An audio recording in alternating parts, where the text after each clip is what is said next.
This very unusual trespass to the person or battery case comes to us from New Zealand in the mid-1950s. An old man lived alone as a recluse in Palmerston North on a large suburban block with a bunch of macrocarpa trees. The trees were ideal for building tree forts, and that's just what many of the local boys did, trespassing on his property, building their forts, having wars and throwing rocks at one another.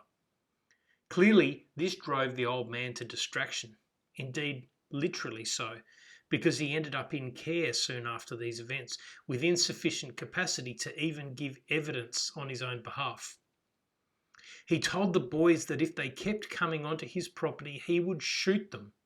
And one day, that's exactly what he did, firing a shotgun from his home in their general direction. Only one pellet found a target, hitting the plaintiff boy in the eye and costing him the sight of that eye. The matter was heard before a jury, and one question the jury was asked to consider was whether firing the weapon had been an intentional act, as opposed, for instance, to an accidental firing of the weapon. Because it was a jury, we don't know their actual reasoning, but their answer was no, they were not convinced that the gun had been fired intentionally.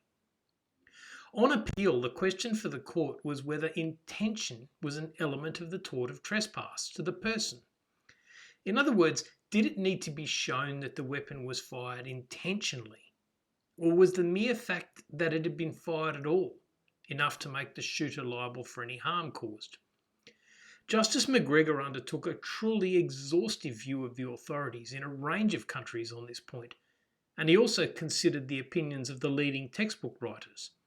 He eventually concluded, in my opinion, to sustain a claim in trespass, it must be shown that the act which caused the injury to the plaintiff was intentional on the part of the defendant, and the onus of proof of such intention lies on the plaintiff.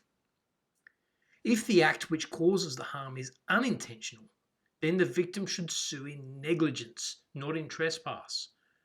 From this case, we confirm that trespass is an intentional tort, and without intentional conduct, there can be no trespass.